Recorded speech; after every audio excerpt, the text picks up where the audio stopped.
Welcome to the man who has saved thousands. Hockey pucks, at least. Hi everyone, this is Will O'Toole welcoming you to another edition of Park Ridge Sports History. And this edition is going to focus on two great contributors to their distinguished sports. That is the NHL's and Ken Dryden, who recently passed. The great, and I argue probably the greatest goalie in NHL history. I know that Jacques Plante fans will be out there, and Patrick Gruy, and Billy Smith, and all the rest can make their arguments, but just listen to mine, and then you can decide whether don't know what I'm talking about, or hey, maybe that makes some sense. And of course, for you Met fans, actually Oriole fans, maybe Reds fans, and Dodger fans, but mostly Met and Oriole fans, the passing of Davey Johnson, perhaps one of the most underrated managers in baseball history in terms of winning percentage and teams that he actually won with or turned around and turned them into winners. So we're going to explore a little bit of that. And not only that, but his baseball career as a second baseman for both those great Oriole teams. And then when he comes over and gets to play with Henry Aaron of the Atlanta Braves, where the Braves, along with Darrell Evans, Hank Aaron, and Dave Johnson, I believe are still the only three players in baseball history from the same team to hit 40 or more home runs in a single season. So we're going to explore that as well. But I just wanted to start the segment off on Ken Dryden. I just want to tell you this. I remember Dryden. He seemed, at least in my mind, and this is why he stood out for me. First of all, he was 6'3" and about 200 pounds. Many goalies, it was my perception at the time, were more squat, built like yesteryear's baseball catchers. Think along the lines of, let's say, a Roy Campanello or a Yogi Berra. Now you put him between the pipes, as they say in hockey jargon.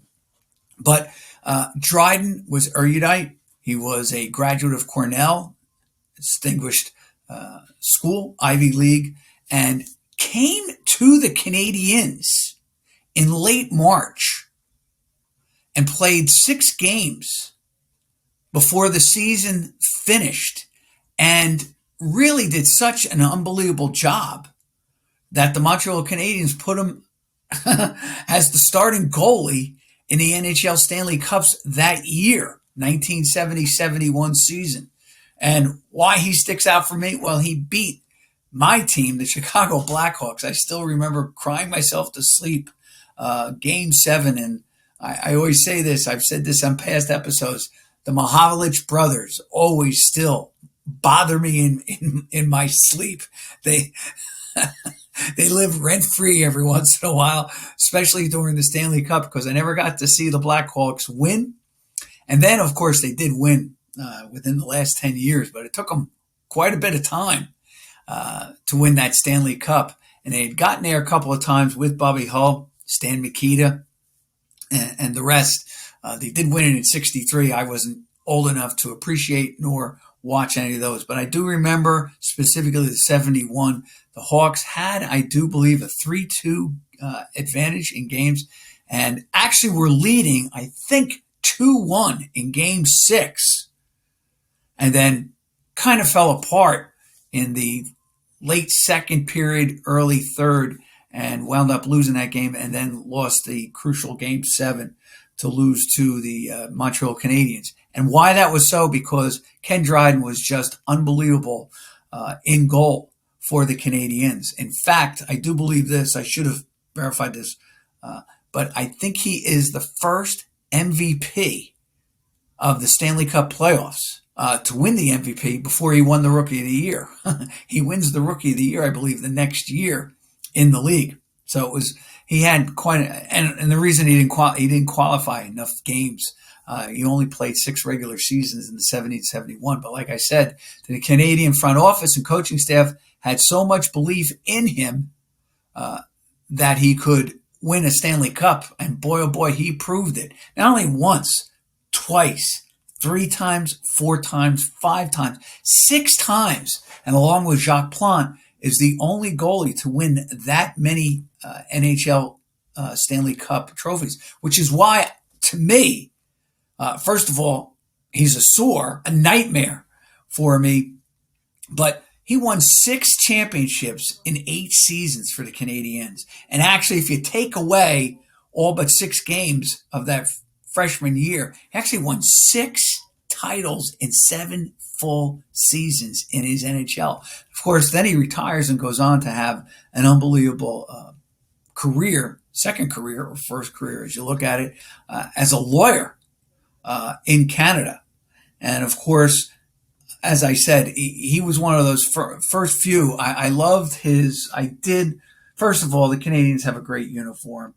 He added to the hockey mask with the red and blue of the Canadian uniform. But just to give you a list, because I didn't read this in the opening segment, he was a Hall of Famer, obviously. He's an All-Star 6 times. He won the Calder Award, the Vezina Award 5 times. That goes to the best goaltender. He was a Stanley Cup champion, 1971, 1973, 1976, 1977, 1978, and 1979. I do remember him defeating the Rangers. In fact, the Rangers won Game 1 and then lost 4 straight. It was almost a miracle.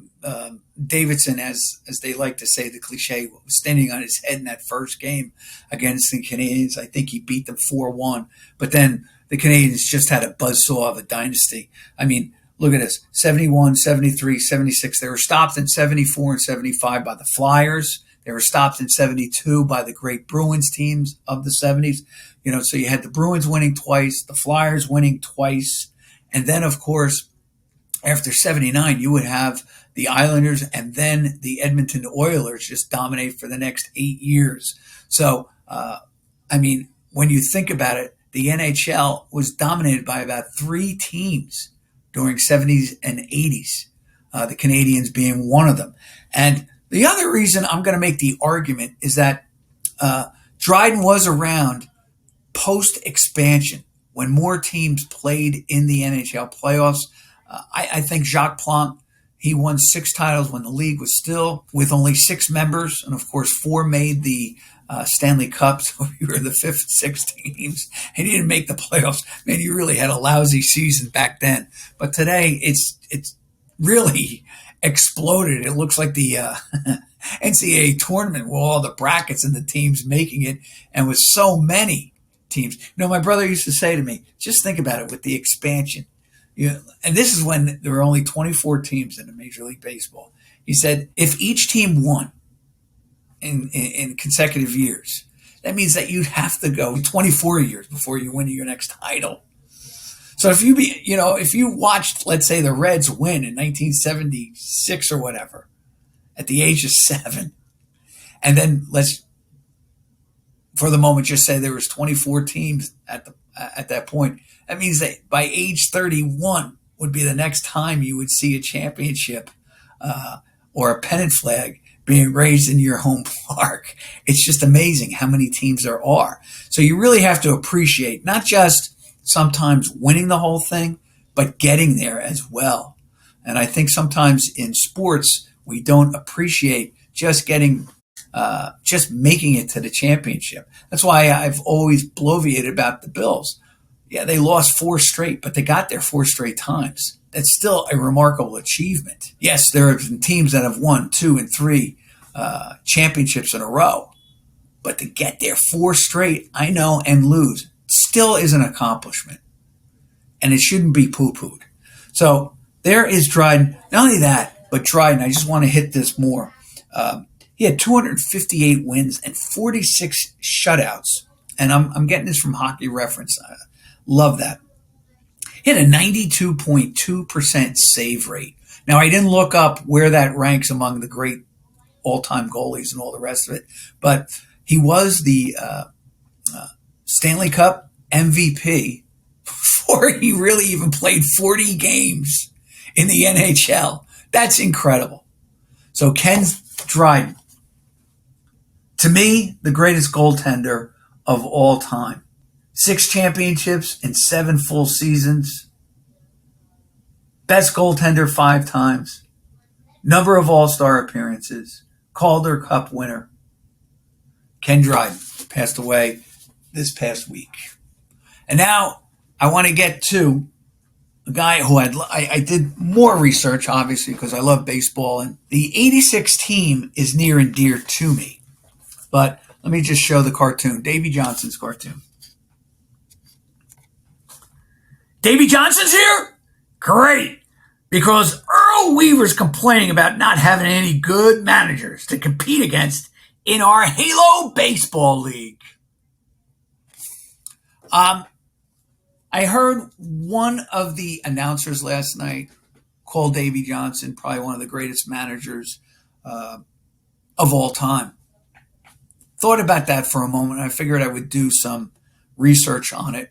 And I don't really think he was out of bounds saying that. First of all, Johnson, I just want to tell you this. Here is Davey Johnson's record. First of all, Johnson won a total of 1,372 games and only lost 1,071 for a .562 winning percentage. That's basically winning about 91 games a year based on a 162 game schedule. I was looking at this, ready for this, among the all-time greats. Davey Johnson ranks 31st all time. 31st all time. I was amazed at that. Because he is ahead of guys like Walter Alston. Now I will tell you this. Johnson, and this was where I was going to get into a segment about the Yankees or the Mets of '86 and all the rest of it, but I'll say this. So he's winning at a .562 clip. I was looking up all-time winningest baseball player. He is ahead of guys like this. I'm just going to list Walter Alston, who won in 55 with the Dodgers, who won in 63 with the Dodgers, who won in 65 with the Dodgers. One of the great managers in Dodger history. Probably, you could probably make the argument among managers who's the best there. Alston might be the best, right? He does win Brooklyn's first championship and only championship, so you got to give him that. He does win the Dodgers 59, first championship in LA, and then proceeds to win in 63, sweeping the Yankees, and then in 65, beating Minnesota, and then gets back there 66 and 74. He's ahead of Bobby Cox, who turned those Atlanta Braves in the 90s.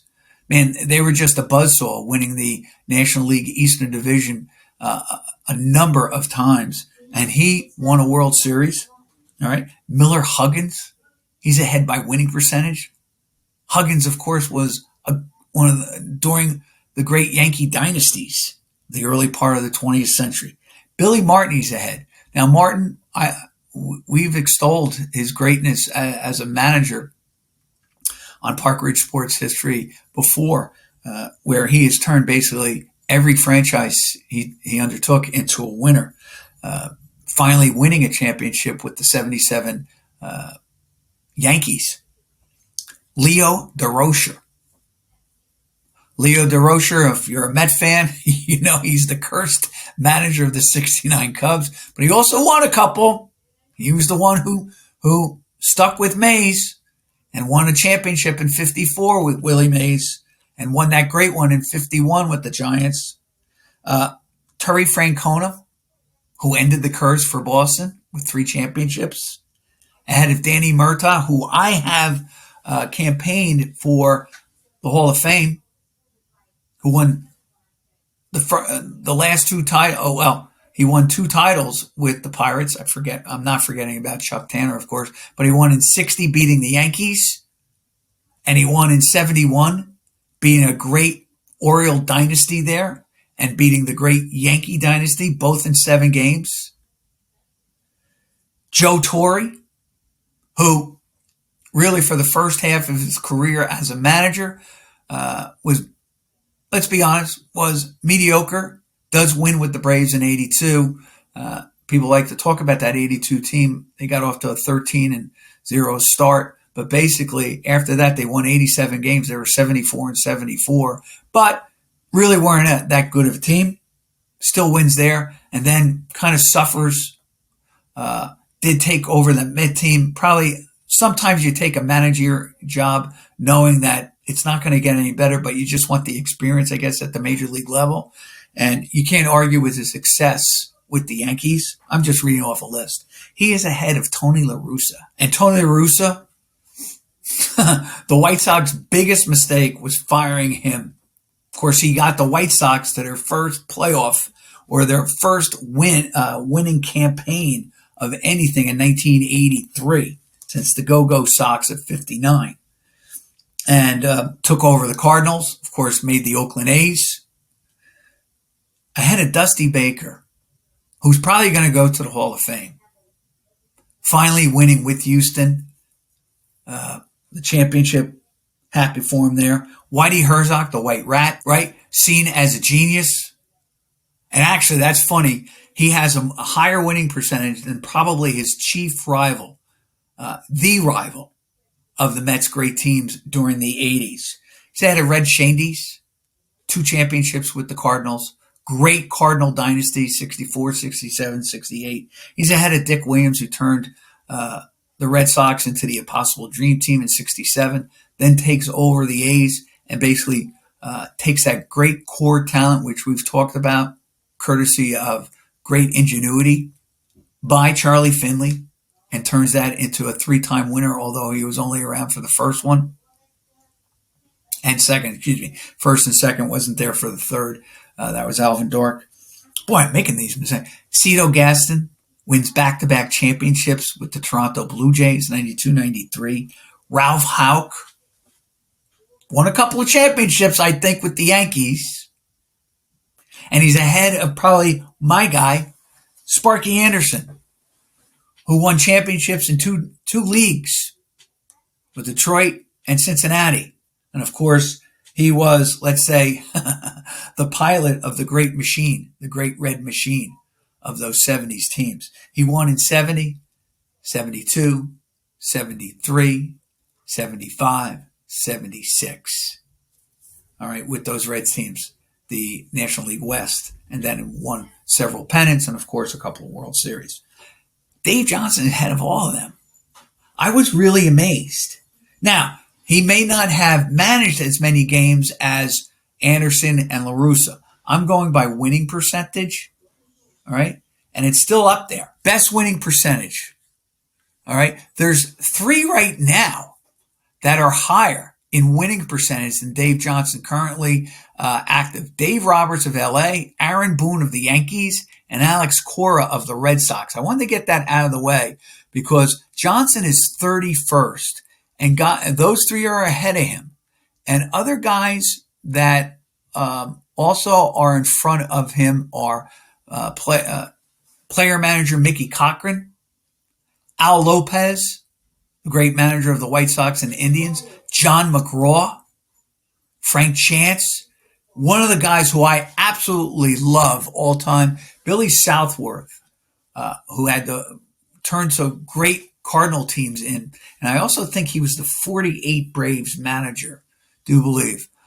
Joe McCarthy, he's ahead. Charlie Comiskey, he's ahead. And Vic Harris, he is 31st all time. He actually managed 17 years in the major leagues. Now, Walter Alston managed 23. Bobby Cox, 29 seasons he managed. Sparky managed 26. Billy Martin, he actually managed longer than Martin, 16. I was amazed at that. And Charlie Manuel, the Philadelphia manager, he managed, ready to this, 12 years in the major leagues. Amazing. Now, why I also say this, it is interesting. I'm just going to leave it at this. I was looking up Earl Weaver, who I do regard probably, even though he won 1 championship, Weaver Pitching, defense, 3-run home runs. We did an episode where we talked about the 3-run home run.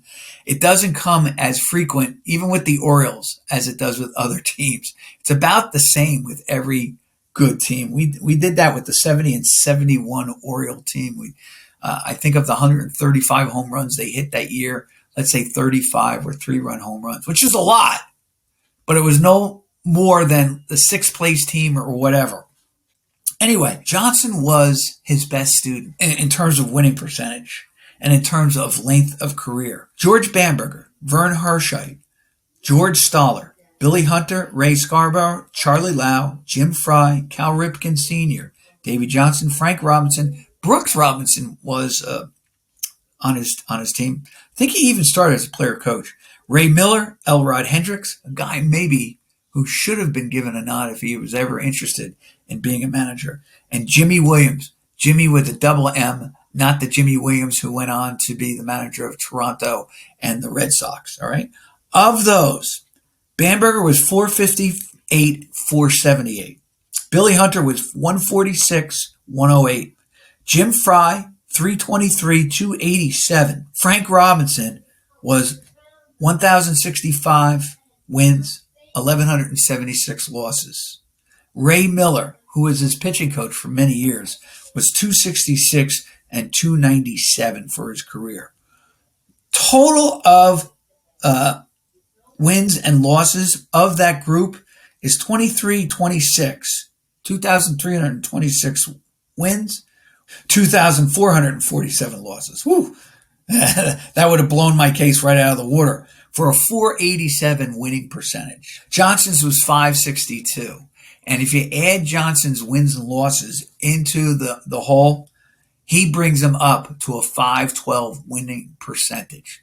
But really, the only guy who was successful from the Weaver camp of coaches was Davey Johnson. Now, arguably, Frank Robinson took over a mediocre front office, mediocre team in Cleveland, and I thought he had some success. Had the same problems with San Francisco when he took that team over, then took over pretty much an expansion team when Montreal moved to Washington. Why I say they were probably worse than expansion when they moved, because they decimated they had unbelievable talent in Montreal. Unbelievable. Think about some of the players that they had. Moises Alou. All right. He just stands out for me right now. They had Randy Johnson. They had all of these players. Maybe I should devote a story with that. And then they just picked them apart, traded, sold, whatever, those players. Dennis Martinez, another great player. They moved to Washington. They're decimated. They need to redo their farm system because even their great talented front office vacated the premises.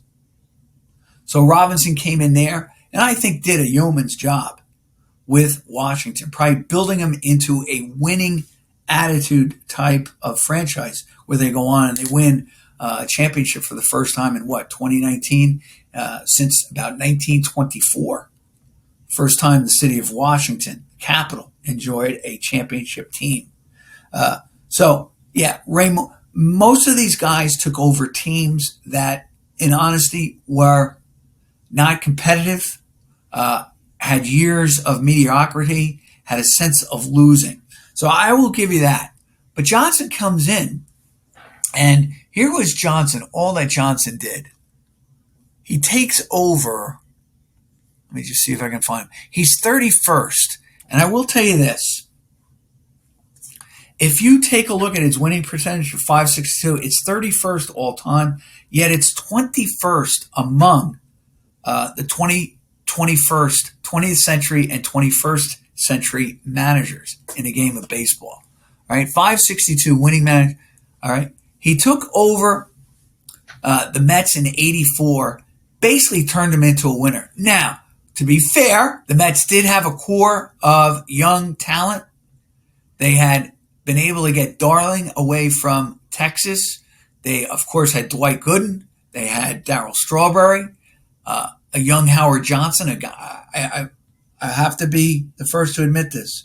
When they traded Walt Terrell, who I loved, so I guess there was a little prejudice there, and they got Howard Johnson. I kind of made fun of the trade. I ate a lot of cabbage with that deal. It turned out to be a brilliant move by the Met front office. But put it this way, he took a team in 84, the Mets, in 83 were 68 and 94 under one-time Oriole coach George Bamberger and then Frank Howard. Actually, Bamberger was fired after 46 games, going 16 and 30. And then he took that team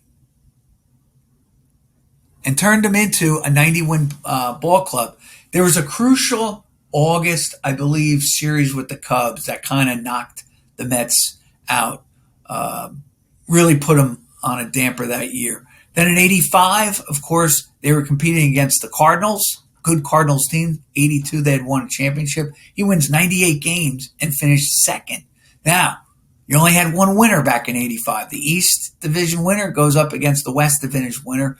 You don't know what would have happened. Of course, it's a big what if. It's a fun what if, but you wonder if the Mets had made the playoffs, if they had expanded the playoffs at the time, what would have happened in 84 and 80. In 86, man, they just blew out the competition, 108 and 54. Now, they had a down year in 87, winning 92 games, 70. Still, he's winning 90-plus games a year. Then in 1988, and this is the year I want to talk about. Any Met fan will tell you, what was the end of any chance of the Mets getting back or adding to their great run? And it was the Sakoja home run in the 88 playoffs. That, to me, was the end of that quote-unquote little Met dynasty. Winning 90 games, competing every year, winning the World Championship in 86 and all the rest of it. That, to me, was the play. Now, other people might say, maybe the trade for Kevin McReynolds. How do I forget that?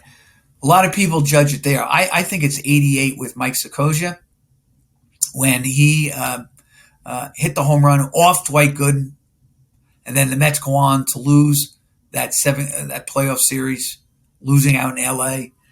To me, you could feel the air just drain out of the balloon, the Mets balloon. Boom, it was popped right there. And the Mets really never recovered. And in fact, 2 years later, Davey Johnson was fired not even a third of the way into the season. Johnson does go on, and he would take over the Cincinnati Reds and finish first twice. In 94, he was 66 and 48 before the strike. And then he wins 85 games in 95. Then leaves, fired, whatever, winds up with Baltimore the next 2 years, wins 88 and 98 games with the Orioles. And of course, in those 2 years, we remember the home run hit by Derek Jeter at the stadium that was caught. That probably should have been ruled either a double or an out, and that turned the series around, and the Yankees would go on and beat the Orioles and then go on and win the World Series for the first time since 1978. But I thought he was with the Orioles longer than that, but even with the Orioles, he averaged over 90 wins a year.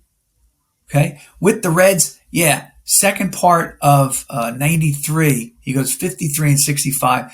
Technically, I would say between his last year with the Mets, he goes 20 and 22. He's 73 and 87 over 162 games, but then rights the ship by being 18 over and with Cincinnati, 579. 579, you're winning 90 games. Heck, you're probably winning about 92, 93 games. Maybe even 94 at 579, excuse me. Then, of course, Baltimore, he wins 98, almost won 100 games, twice more. So he had 108 and 100. Then he takes over the Dodgers and goes 77 and 85. That's when the Dodgers were really just blasé. 2000, well, He turns the Dodgers in 99. They finished 8 games under 500. And then the following year in 2000, they're 10 over. That's an 18-game swing. Then he goes to Washington. Doesn't manage for quite a bit until 2011. Takes over the Nationals. He's 40-43, over 83 games. But then the following year wins 98 games with the Washington Nationals. And then in his final year managing, he wins 86 games with the Nationals. Now, who knows? 98, 100, 108, and 98. 5 years where he's winning over 98 or more games. It's incredible. He was really a great manager. And I'm so happy I heard one of the Met announcers talk about how really a great manager all time he was. I mean, I think his way is paid for Cooperstown. His record speaks for itself. I mean, he did it. He won 90 games with 3 teams. Yeah, Washington, Baltimore, and the Mets. Not many guys win 90 games over a career, let alone in a season for 3 different franchises. It's pretty good. All right, last thing I want to talk about with him was that unbelievable season in 1973. I remember it well. The the Orioles are making room for Bobby Grich. So they trade Davey Johnson. Now, all Johnson had done for them was make the All-Star team in 68, 69, and 70. And not only that, but wins the Gold Glove twice for them. 3 times he wins the Gold Glove for the Orioles.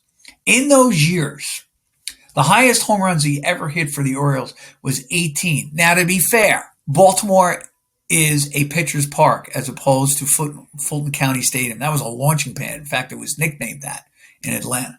I know that. All right. But the most home runs he hit was 18 with the Orioles. The most RBIs he drove in was 72, also in 1971. Interestingly enough, in 71 was probably his best year on the Orioles. And I've been doing a study of the All-Star game. And I'm saying to myself, how does he not make the team?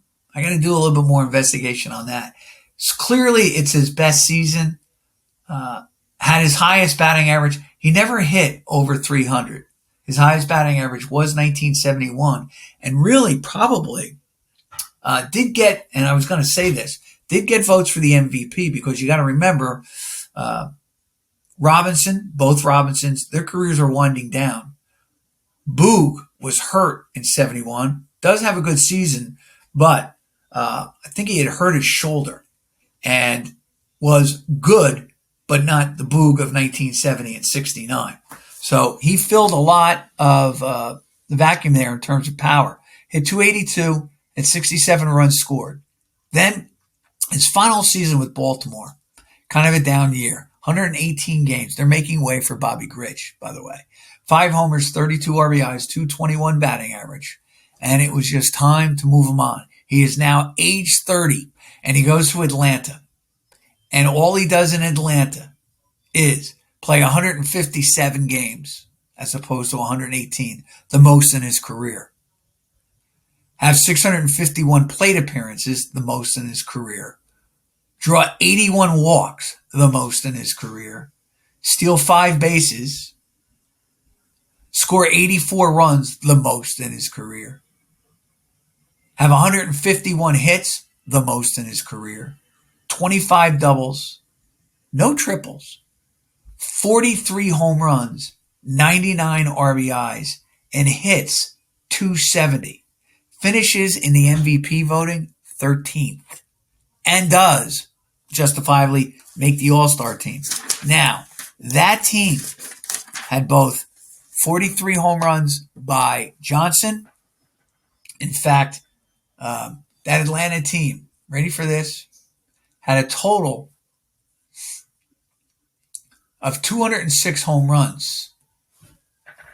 124 of them came from the bats of Hank Aaron, 40, Darrell Evans, 41, Davey Johnson led the team with 43.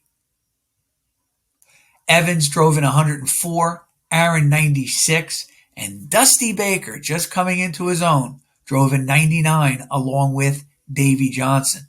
That team was really powerful offensively, yet they finished in fifth place, 76 and 85. However, let me just tell you this. Johnson in the first half had 23 homers, only 43 RBIs, had 73 at-bats, 28 runs scored, 32 hits, 23 homers, 43 RBIs. He was hitting .251 at the All-Star break. When he hit a home run in those 23 games, actually 21 games, because he had 2 home run games twice, he hit .452. How many times did Aaron and Evans hit home runs in the same game as he did? Well, Hank hit 10 in the same games he did overall. And Evans hit 8. I was amazed at this. One of the few Hawaiian players of all time, a guy who would play with the Reds, that's why I knew all this. First baseman outfielder Mike Lum, who had hit about 12 home runs on that team. 16 home runs, have 82 RBIs. Man, that team could wrap up some runs. He hit .294, probably his best season, age 27, by the way. He combined with Johnson on 5 occasions. Dusty Baker, the other fella I mentioned, 4 times he hit home runs with Johnson in the mound.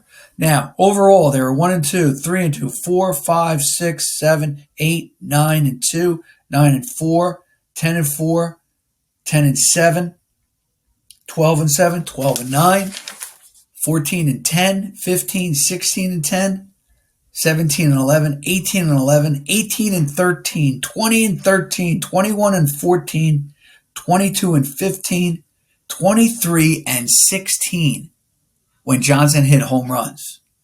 They were 10 games under 500, 6 games over 500 when he hit a home run. His last one came against Messersmith. I would go over the players that he hit home runs off. I will tell you this. Cy Young Award winner, Randy Jones. 19-game winner in 1973, Jack Billingham. Future 20-game winner, Ross Grimsley. Bob Moose, who pitched the no-hitter. Doc Ellis, the 71 All-Star starter, NL starter in the All-Star game.